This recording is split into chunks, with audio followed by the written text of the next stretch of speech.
하나님 말씀 봅니다. 신약 성경 누가복음 23장 27절 28절 말씀입니다.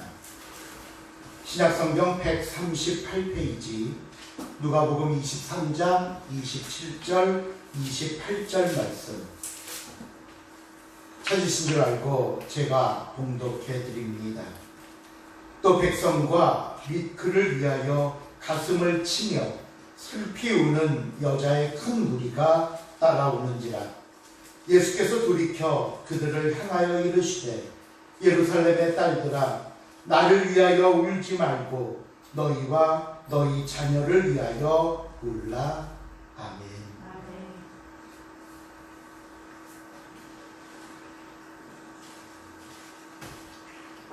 그래도 이렇게 얼굴을 뵈니까 좋네요. 그렇죠?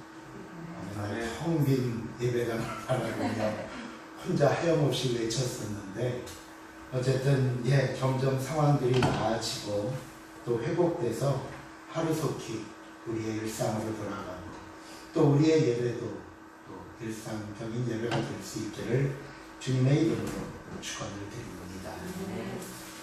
오늘 어린이 주일입니다.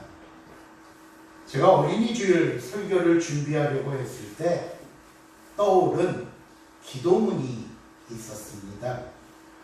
우리에게는 인천 상륙작전의 영웅으로 알려진 더글라스 맥아더 장군이 57세에 결혼해서 그 다음해인 58세에 얻은 아들인 아더 맥아더 4세를 위해 태평양 전쟁 중 필리핀에 있을 때인 1952년 5월에 기록된 것이라 전해지는 기도문입니다. 제가 이 기도문을 낭독을 해드릴 테니까 여러분 한번 같이 봐주시기를 바랍니다. 내게 이런 자녀를 주시옵소서라는 제목인데요. 내용은 이렇습니다. 약할 때에 자기를 돌아볼 줄 아는 여유와 두려울 때 자신을 잃지 않는 대담성을 가지고 정직한 패배에 부끄러워하지 않고 태연하며 승리에 겸손하고 온유한 자녀를 내게 주옵소서. 생각해야 할 때에 고집하지 말게 하시고 주를 알고 자신을 아는 것이 지식의 기초임을 아는 자녀를 내게 허락하옵소서. 원하옵나니 그를 평탄하고 안이한 길로 인도하지 마시고 고난과 도전에 직면하여 분투 항거할 줄 알도록 인도하여 주시옵소서. 그리하여 폭풍우 속에서 용감히 싸울 줄 알고 패자를 관용할 줄 알도록 가르쳐 주시옵소서. 그 마음이 깨끗하고 그 목표가 높은 자녀를 남을 정복하려 하기 전에 먼저 자신을 다스릴 줄 아는 자녀를 장래를 바라봄과 동시에 지난 날을 잃지 않는 자녀를 내게 주시옵소서. 이런 것들을 허락하신 다음 이에 더하여 내 아들에게 유머를 알게 하시고 생을 엄숙하게 살아감과 동시에 생을 즐길 줄 알게 하옵소서.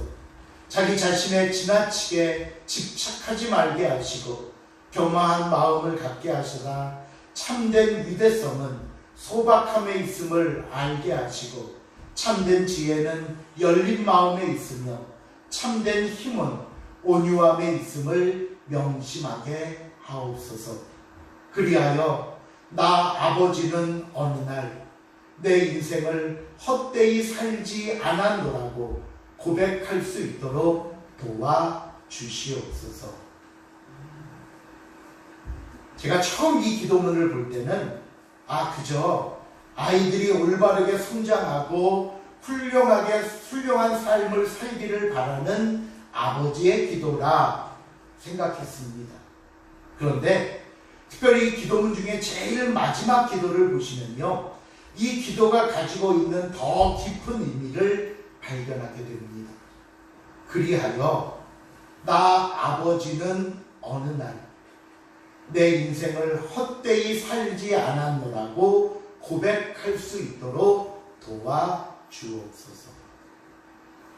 훌륭한 자녀는 그 부모에게 인생을 헛되게 살지 않았음을 증명하는 모습이 된다는 이야기입니다. 그렇다면 훌륭한 자녀는 스스로 되는 것입니까? 부모의 가르침 없이 이루어지는 겁니까? 아닙니다.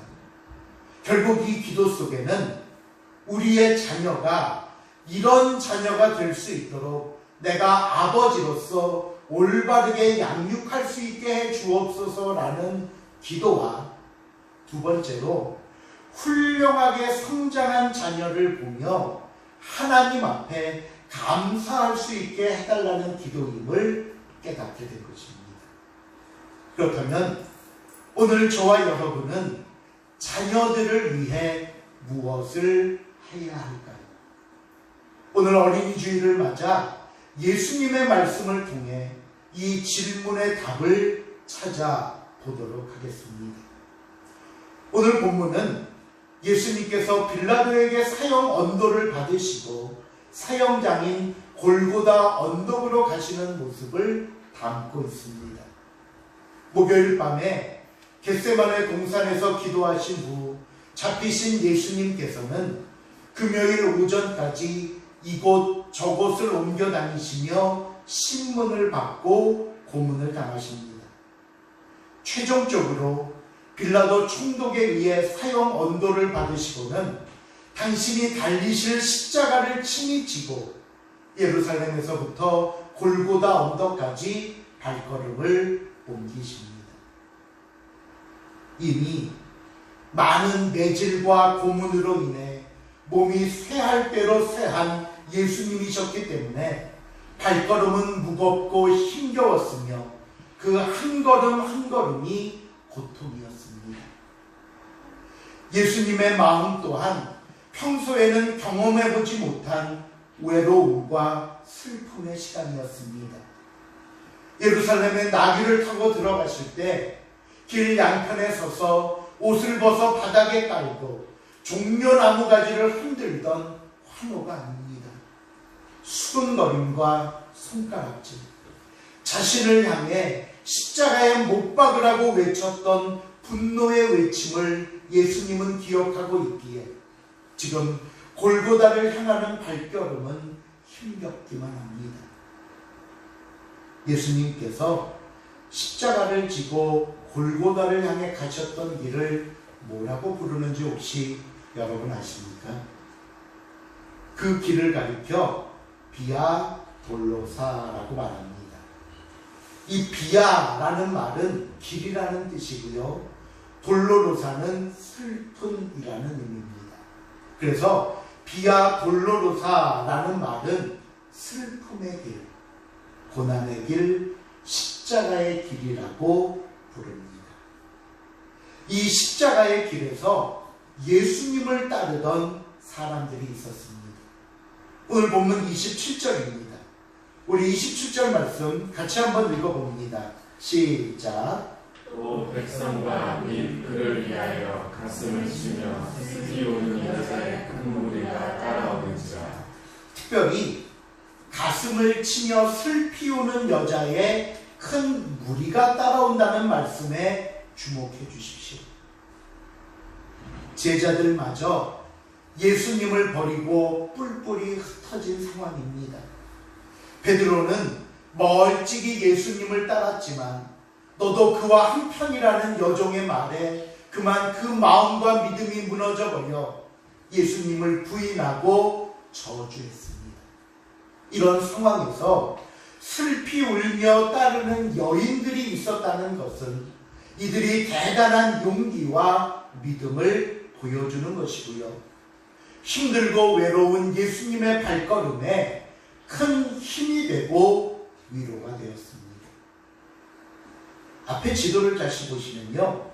그 예수님이 걸어가셨다는 비아 돌로로사 거리 곳곳에 이렇게 많은 숫자들이 있는 것을 보게 됩니다.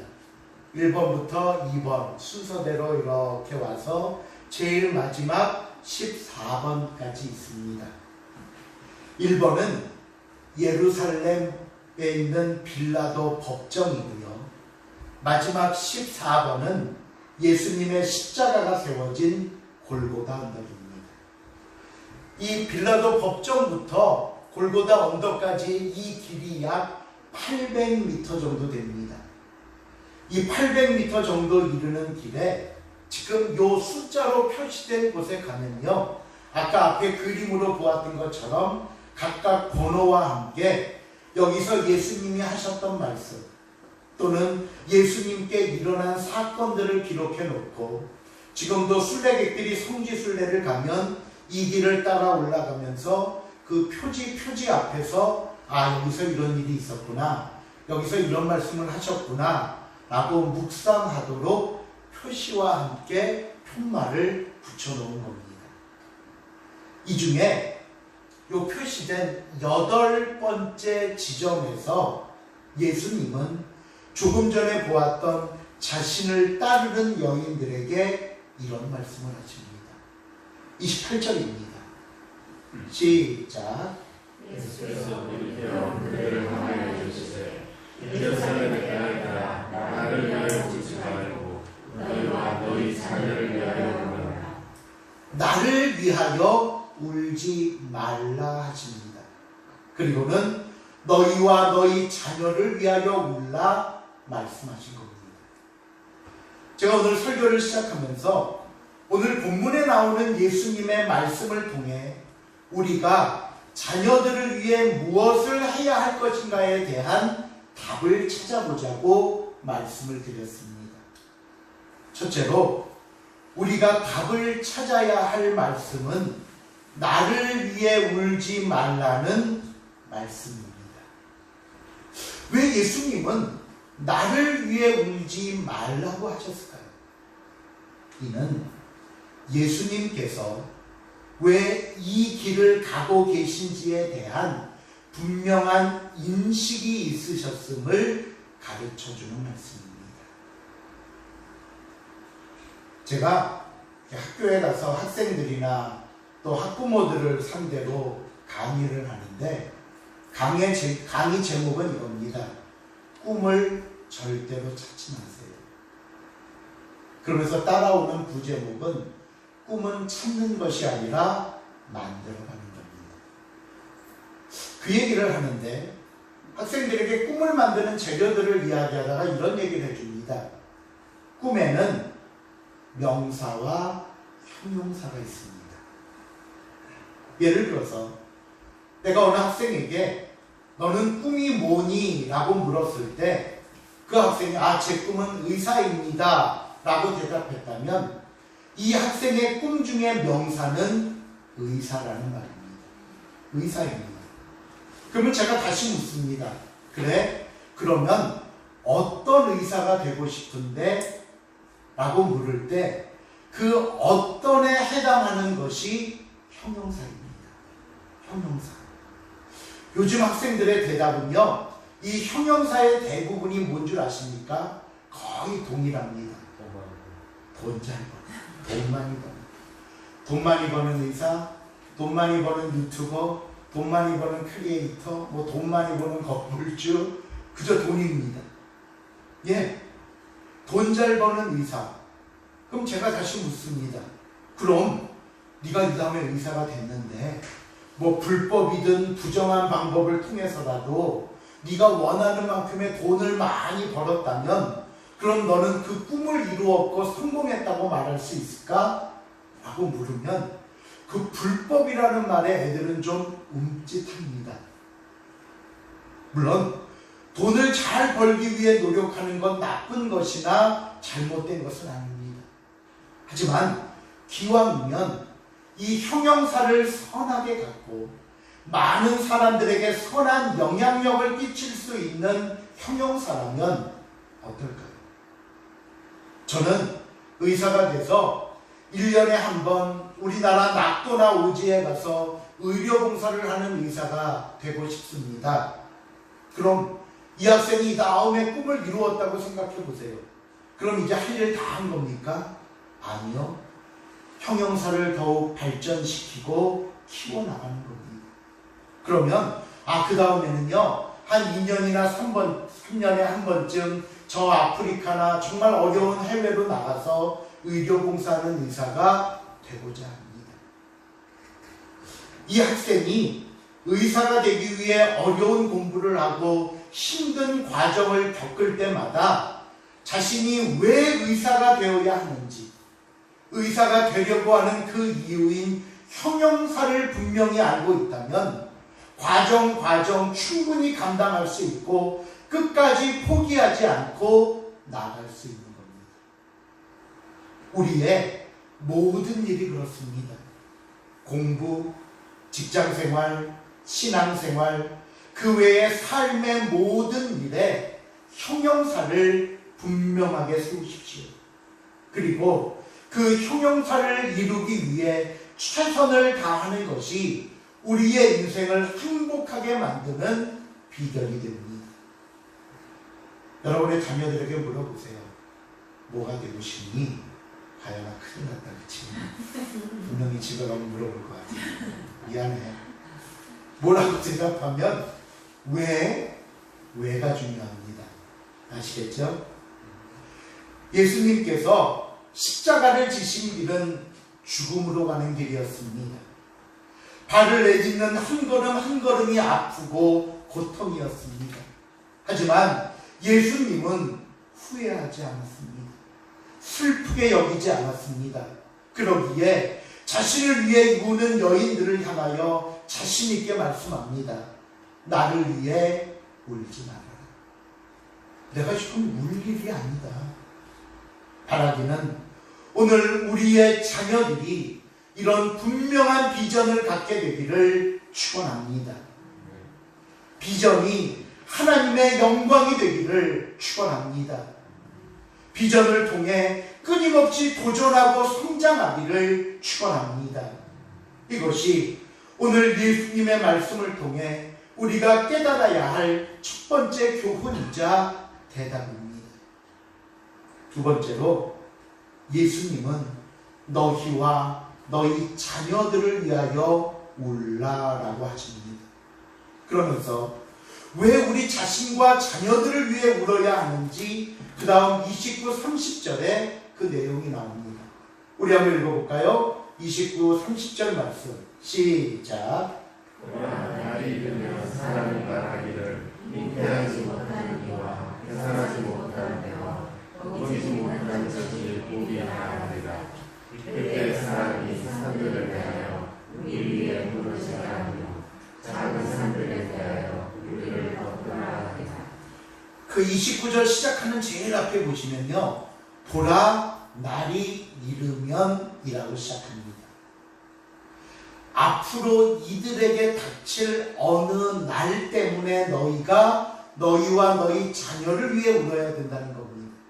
그럼 그날이 되면 어떤 일이 일어나는데 그러느냐? 첫째로 그날이 되면 잉태하지 못한 이와 해산하지 못한 배와 먹이지 못한 자녀에게 젖을 먹이지 못한 그 젖이 복이 되는 날이 된다라고 말씀합니다. 이 성서시대에는요, 특별히 유대인들은 아이를 갖지 못하는 것은 하나님께 저주를 받아서 아이가 안 생긴다라고 여기던 때였습니다. 그러니 반대로 자녀가 많은 것은 하나님의 축복이라고 여겼던 세상입니다.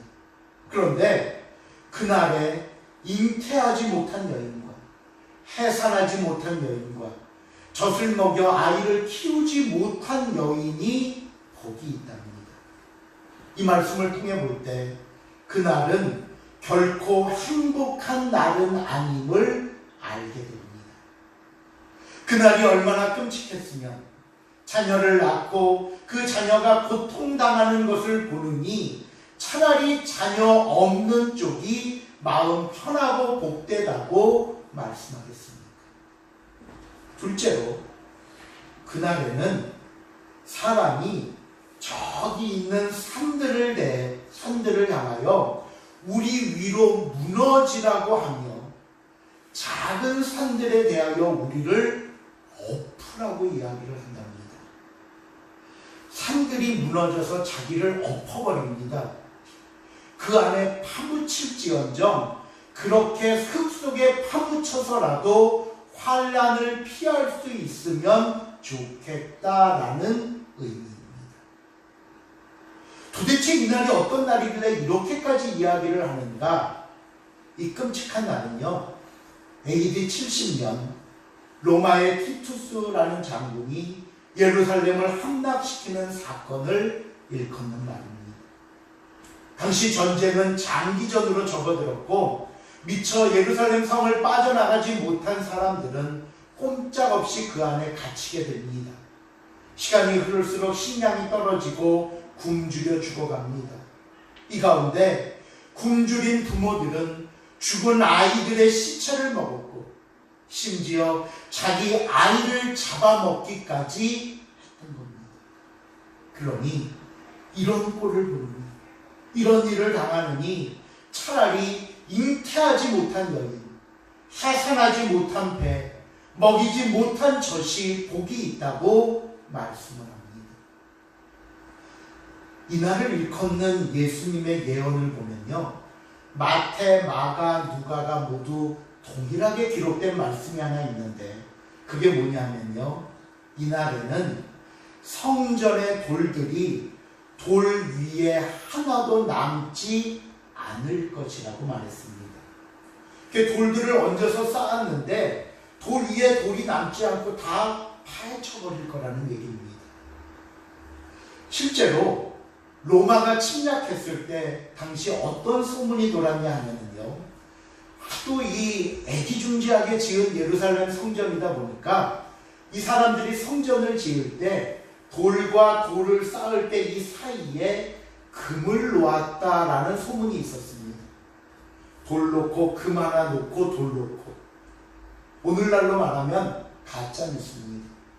근데 이런 소문이 돌다 보니까 로마 군인들이 예루살렘 성을 함락해서 혹시라도 틈에 있을지 모르는 금을 찾기 위해 성전의 돌들을 다 무너뜨리고 파헤쳤던 겁니다.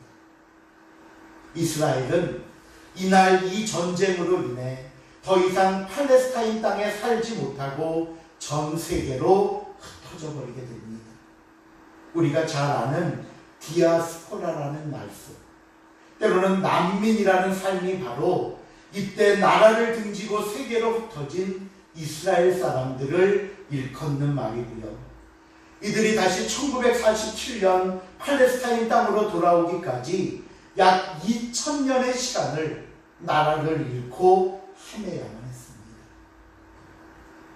누가복음 19장 41절 42절에 보시면요, 예루살렘에 입성하신 예수님께서 이 성전을 바라보는 모습이 기록되어 있습니다. 가까이 오사 성을 보시고 우시며 이르시되 너도 오늘 평화에 관한 일을 알았다면 좋았을 뻔하였거니와 지금 내 눈에 숨겨졌다. 성경에 보면요, 예수님이 우셨다는 얘기가 3번 나옵니다.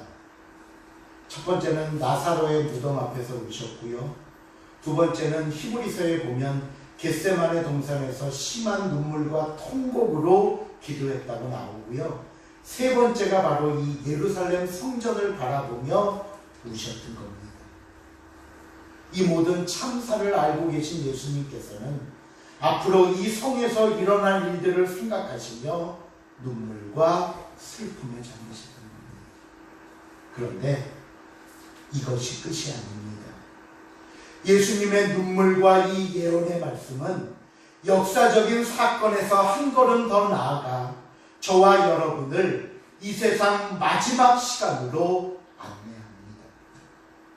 동일한 말씀을 기록한 마태복음 24장 29절 30절에 보면요, 이 사건이 역사적으로는 AD 70년의 사건을 의미하지만 더 나아가서는 인류의 마지막을 경고하는 말씀이라고 우리에게 가르칩니다. 우리 한번 읽어볼까요? 마태복음 24장 29절 30절 말씀 시작. 그는 하늘에 시시가 어두워지며 하늘이 빛을 내지 아니하며 별들이 하늘에서 떨어지며 하늘의 권능들이 흔들리리라.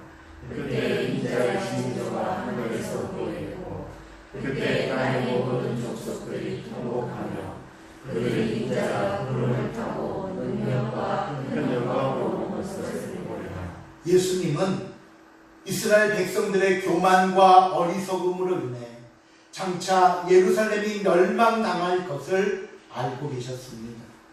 그들은 하나님이 보내주신 메시아를 거부하고 죽였습니다. 그 죄악으로 인해 참혹한 심판을 받게 될 것입니다. 그러므로 이 여인들이 무엇을 깨닫고 슬퍼해야 할지를 알기 원하셨던 것입니다.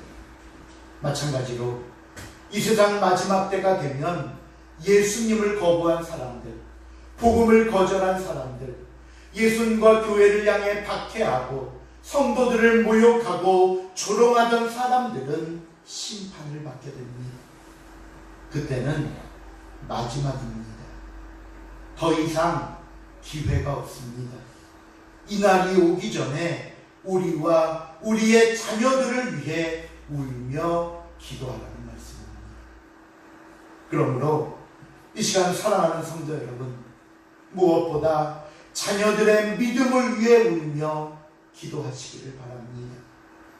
우리의 자녀들은 하나님을 알고 있습니까? 주일이면 하나님 앞에 나와 예배를 드리고 있습니까? 자신의 비전을 놓고 기도하며 준비하고 있습니까?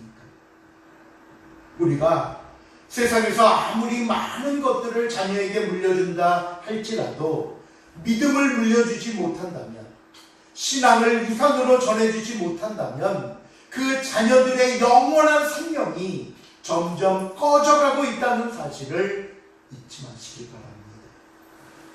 둘째로 자녀들의 장래를 위해 울어야만 합니다. 앞으로 우리의 자녀들이 살 세상은 어떤 세상일까요?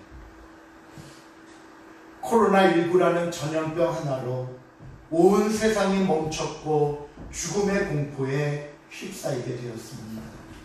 학자들은 앞으로 이보다 더 나쁜 상황들이 반복되며 계속될 것이라고 이야기합니다. 어쩌면 이것은 예수님이 말씀하시는 말세의 징조이고 마지막 때의 모습이 될 것입니다. 또한 오늘 이 시대는 말로 다 할 수 없는 악한 세상이 되었습니다.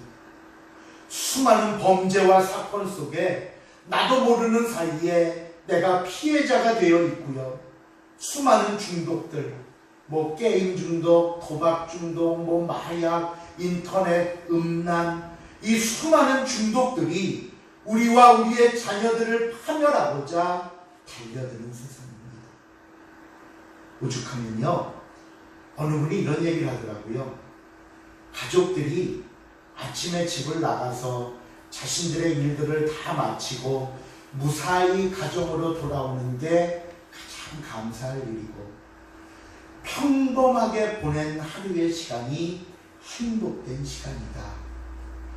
예, 이런 세상에서 자녀를 지킬 힘은 부모의 눈물의 기도라는 사실을 잊지 마시길 바랍니다.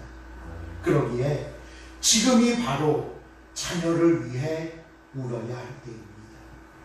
오늘 이 상황이 자녀를 위해 울며 기도해야 할 때입니다. 오늘 저와 여러분에게 말씀하시는 주님의 음성을 놓치지 마시기 바랍니다. 지금이어야 한다는 이 주님의 명령에 순종하시길 바랍니다. 우리의 눈물이 우리의 자녀들을 살게 할 것입니다. 우리의 간절한 기도가 자녀들을 회복시키고 치유하며 영원한 주님의 은혜와 축복으로 인도할 것입니다. 말씀을 맺습니다. 우리는 약 2달간의 힘든 시간을 보내고 다시 예배당 예배로 복귀했습니다. 물론 아직도 완전하고 완벽한 상황은 아니기에 모든 것이 조심스럽지만 그래도 우리가 다시 한자리에 모여 예배드릴 수 있으니 은혜요 감사인 줄로 믿습니다. 하지만 앞으로 우리 자녀들이 살아갈 세상은 마냥 행복한 세상이라고만은 말하지 못할 것 같습니다. 그러기에 오늘 특별히 어린이 주일을 보내면서 우리 자녀들을 위해 기도하는 저와 여러분이 될 수 있기를 바랍니다. 그들을 위해 울어야 하고 그들을 위해 더욱 간절히 기도해야 하는 것이 믿음의 부모로서 저와 여러분의 책임이자 사명임을 다시 한번 깨닫고 이에 순종하며 말씀과 기도로 양육하는 복되고 귀한 삶이 될 수 있기를 주님의 이름으로 부탁을 드립니다. 기도하시겠습니다. 하나님 감사합니다. 어린이 주일을 맞아 너희와 특별히 너희 자녀를 위하여 울라고 말씀하신 예수님의 말씀을 담습니다. 우리의 자녀들이 분명한 비전을 갖게 하시고 그 비전이 하나님의 영광이 되게 하시며 그것을 이루어가는 과정과 그 발걸음을 하나님이 인도하시고 축복하시고 무엇보다 하나님을 아는 자녀, 하나님을 예배하며 주의 말씀과 기도 속에 사는 자녀들이 되게 하여 주시옵소서. 감사드리오며 예수님의 이름으로 기도하옵나이다. 아멘.